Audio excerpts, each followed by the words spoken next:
Mga kaibigan, abangan ninyo ako sa Senado. Baka diretso na ako sa kulungan. At hingiin ko lang sa inyo na bumisita kayo sa akin.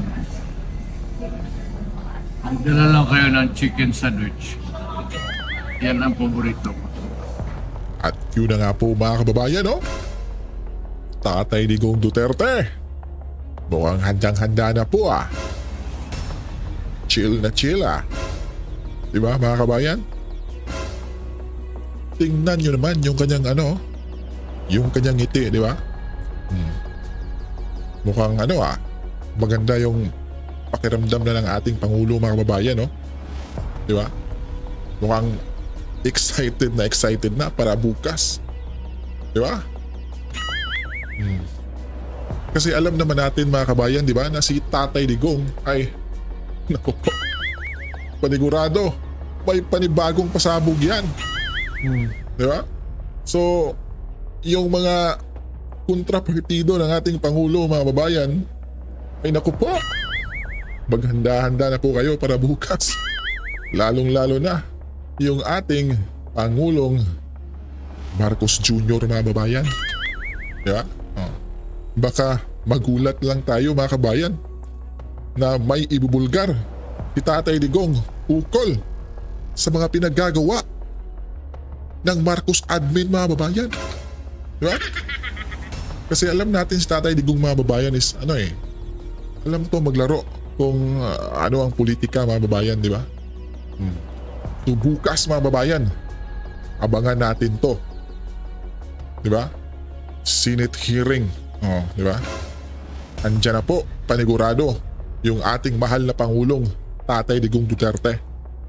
Handa na pong humarap at klaruhin sa lahat kung ano ba ang nangyari sa EJK na yan mga babayan.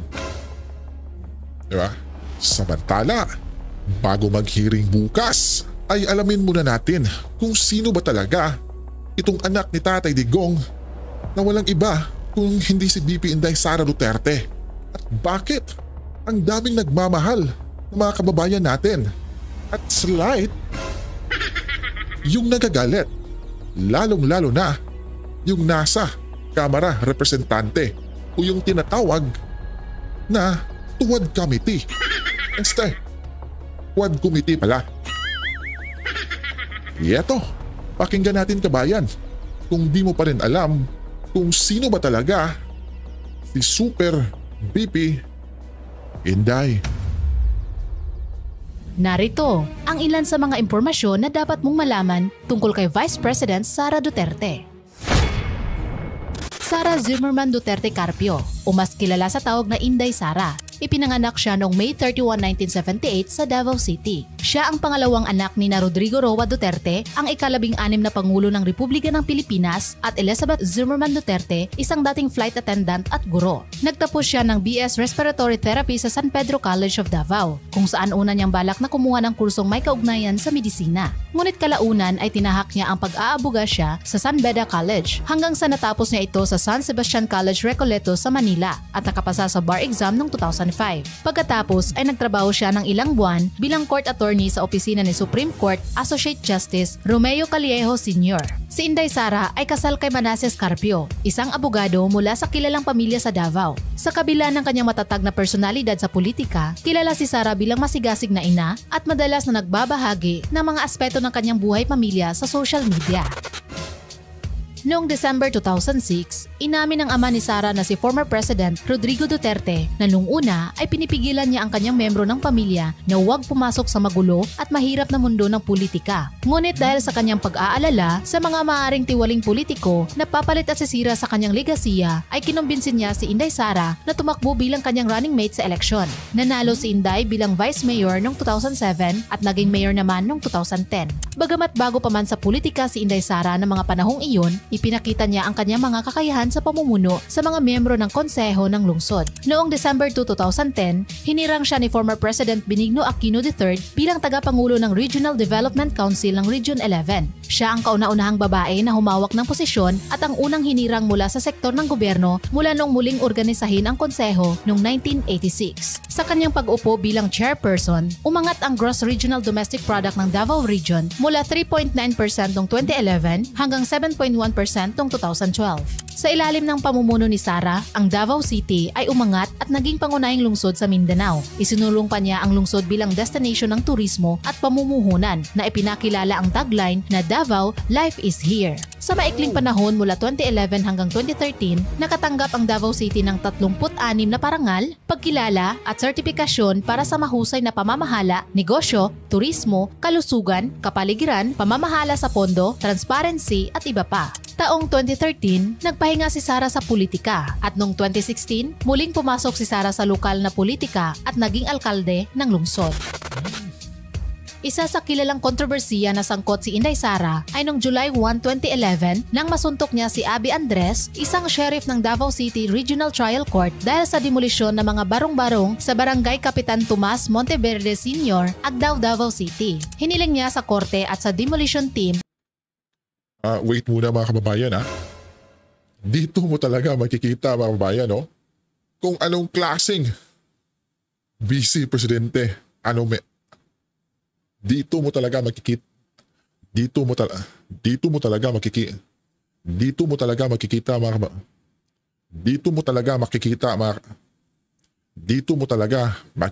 kabayan no?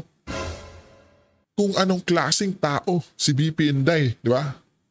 Kung sa tingin ng iba, yung panunutok niya sa isang sheriff ay masama, ang daming nagsasabi na tama lang yung ginagawa niya mga kabayan.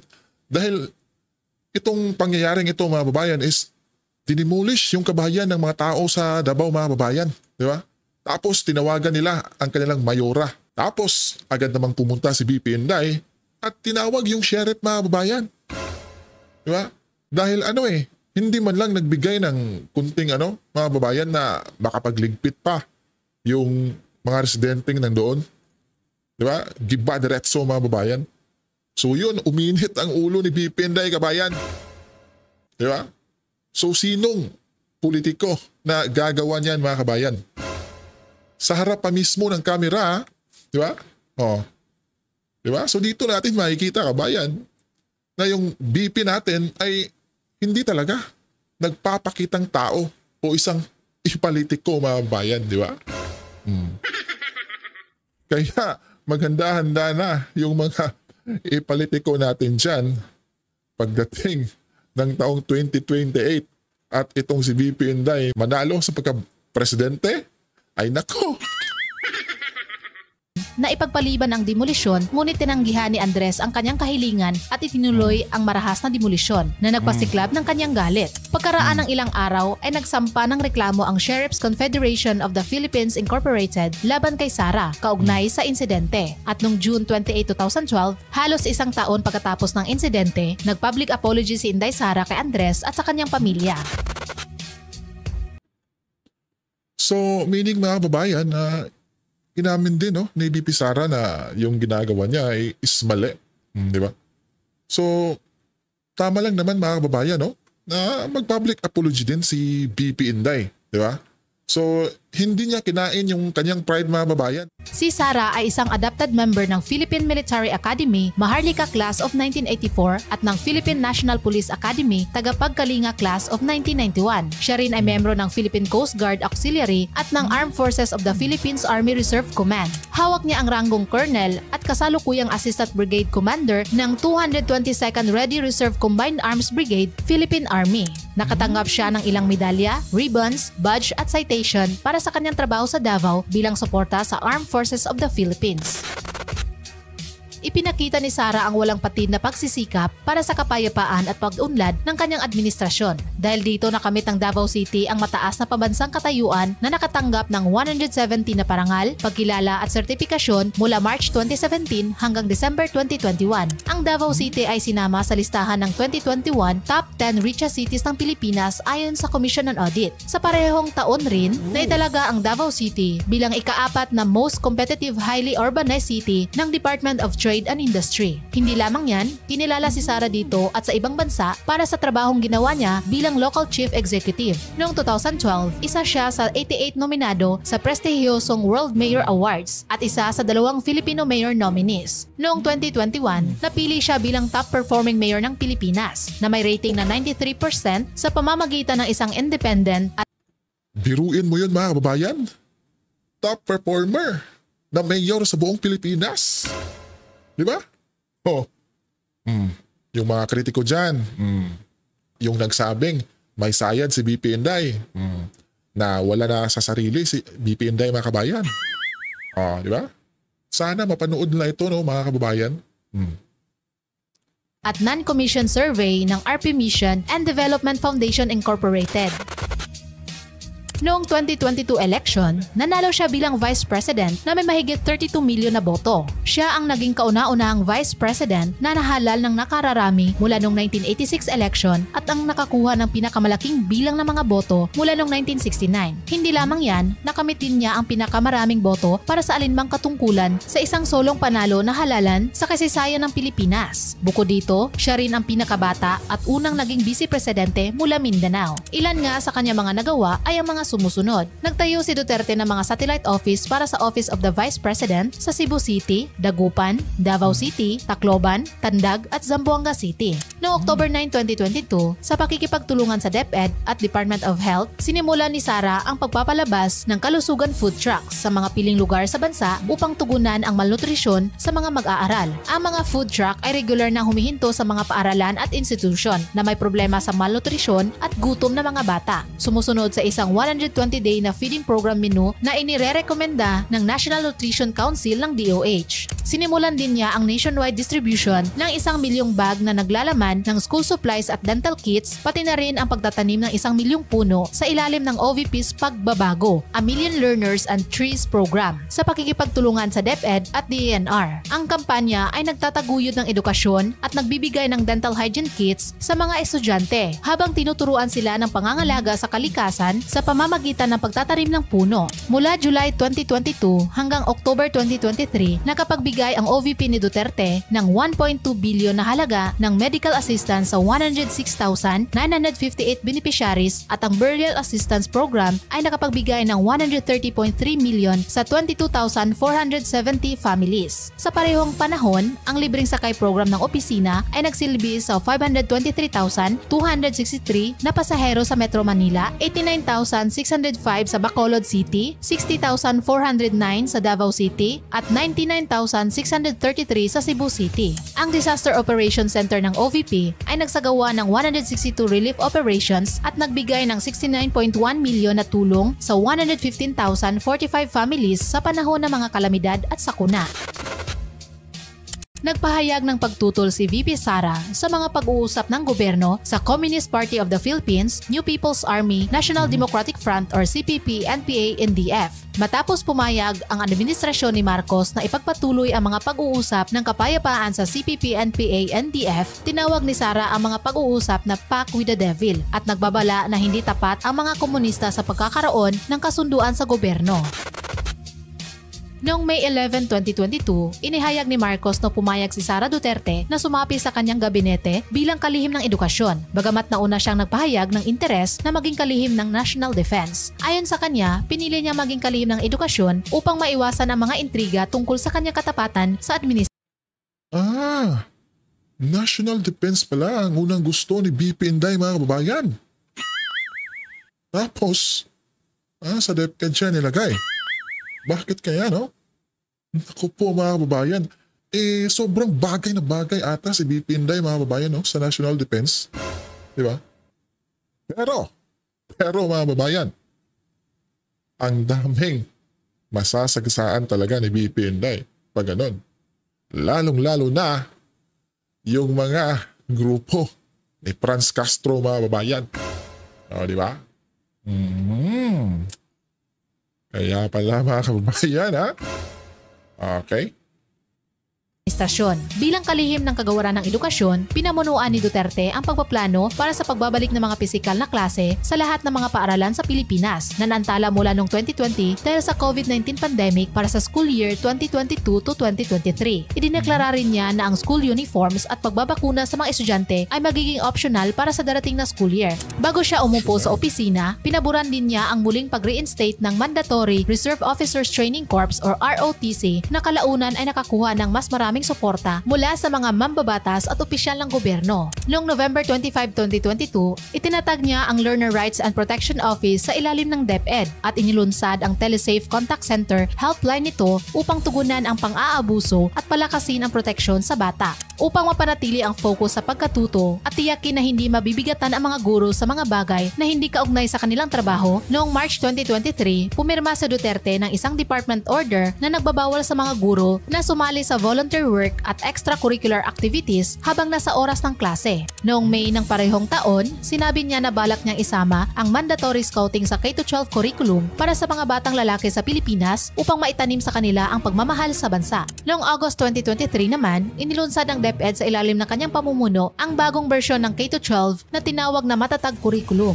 Ang bagong curriculum na ito ay mas pinadali na nagpapaliit ng mga learning areas mula 7 ay naging 5. Binibigyang diin nito ang makabansa na learning area upang palakasin ang pagkakakilanlan ng Pilipino at nasyonalismo sa mga estudyante. Ipatutupad ito ng paunti-unti mula 2024 hanggang 2028 para sa kinder at grades 1 hanggang 10. Maganda ang pagtanggap ng mga guro, estudyante at mga magulang sa pilot implementation ng Matatag Curriculum. Nang ipagdiwang ang National Teachers Month noong September 5, 2023, inanunsyo ni Sara na ang mga guro sa buong bansa ay magkakaroon ng 30-day na tuloy-tuloy na bakasyon ng walang volunteer work para sa school year 2023 to 2024. Maraming mga guro ang nasiyahan dito dahil unang beses itong nangyari sa kanila. Noong January 25, 2024, ibinigay ni Duterte ang kanyang pangalawang Basic Education Report. Kinabukasan, nilagdaan niya ang DepEd Order No. 2 Series of 2024 na nag-utos ng agarang pagtanggal ng mga administrative tasks mula sa mga guro upang makapag-focus sila sa pagtuturo sa silid-aralan. Noong April 30, 2024, nilagdaan din niya ang DepEd Order No. 5 Series of 2024 na nag-aproba ng mas pinasimpleng sistema ng trabaho na nakatuon sa silid-aralan at mga tiyak na ancillary tasks para sa lahat ng pampublikong guro sa bansa. Ang mga nabanggit ay ilan lamang sa mga proyektong napagtagumpayan o naisakatuparan sa dami ng kanyang natapos sa ilalim ng kanyang pamumuno. At nito lang July 18, 2024, nagbitiw siya sa kanyang pwesto bilang kalihim ng edukasyon dahil sa iba't ibang kadahilanan. At yun na nga po mga kababayan, no? Grabe. Sobrang andami palang achievements na nagawa bilang isang Vice President ng Pilipinas. Itong si Sara Duterte mga kababayan. Tapos ngayon, inuulan ng pambabatikos. Di ba? Sinasabihan pa na may sayad. Di ba? Wala na sa sarili. Di ba mga kababayan? Kailangan ng ipacheck sa doktor. O, di ba? O. So ano ngayon? Ang daming nagawa ng ating mahal na BP Inday mga kababayan.